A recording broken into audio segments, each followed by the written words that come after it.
ஹம்பாந்தோட்டை பாமலல பகுதியில் போக்குவரத்து சபை பேருந்தும் தனியார் பேருந்து மோதி விபத்துக்குள்ளாயின. இந்த விபத்து 20 பேர் சிகிச்சைக்காக ஹம்பாந்தோட்டை வைத்தியசாலையில் அனுமதிக்கப்பட்டுள்ளனர். ஓட்டமாவடி பிரதேசத்தை சேர்ந்த நபர் ஒருவர் முன்வைத்த முறைப்பாட்டிற்கு அமைய பொலண்டருவை பதில் காதி நீதிபதி ஒருவர் நேற்று கைது செய்யப்பட்டுள்ளார்.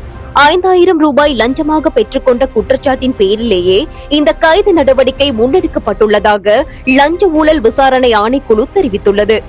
முன்னாள் ஜனாதிபதி ரணில் விக்ரமசிங்கவின் செயலாளர் சமன் ஏக்கநாயக்கவை பிணையில் விடுவிக்க கொழும்பு கோட்டை நீதவான் நீதிமன்றம் நேற்று அனுமதி வழங்கியுள்ளது. இதற்கமைய தலா 20 மில்லியன் ரூபாய் பெறுமதியான 2 சரீர பிணைகளில் அவரை விடுவிப்பதற்கு நீதவான் உத்தரவிட்டுள்ளார். 2025ஆம் ஆண்டில் இதுவரையான காலப்பகுதியில் நீர்வெறுப்பு நோயினால் 14 பேர் உயிரிழந்துள்ளதாக சுகாதார அமைச்சின் தொற்று நோயியல் பிரிவின் விசேட வைத்தியர் அத்துல லியனபத்திரன தெரிவித்துள்ளார். முன்னாள் ஜனாதிபதி ரணில் விக்ரமசிங்கவின் மனைவி மைத்திரி விக்ரமசிங்க அவர்களுக்கு இம்மாதம் 20ஆம் திகதி குற்றப்புலனாய்வு திணைக்களத்தின் நிதி குற்றப்புலனாய்வு பிரிவில் முன்னிலையாகுமாறு அழைப்பு விடுக்கப்பட்டுள்ளது. மத்தள அதிவேக நெடுஞ்சாலை நுழைவாயிலில் வைத்து ஜனாதிபதியை ஆபாச வார்த்தைகளால் திட்டி அதனை சமூக வலைதளங்களில் பதிவேற்றிய குற்றச்சாட்டில் கட்டான பகுதியை சேர்ந்த 5 கைது செய்யப்பட்டுள்ளனர். பாராளுமன்றத்தின் முன்னாள் பிரதி பொதுச் செயலாளர் சமிந்த குலரத்ன தன்னை கடமையிலிருந்து இடைநிறுத்திய தீர்மானத்தை ரத்து செய்ய கோரி மேன்முறையீட்டு நீதிமன்றத்தில் ரிட் மனு ஒன்றை தாக்கல் செய்துள்ளார்.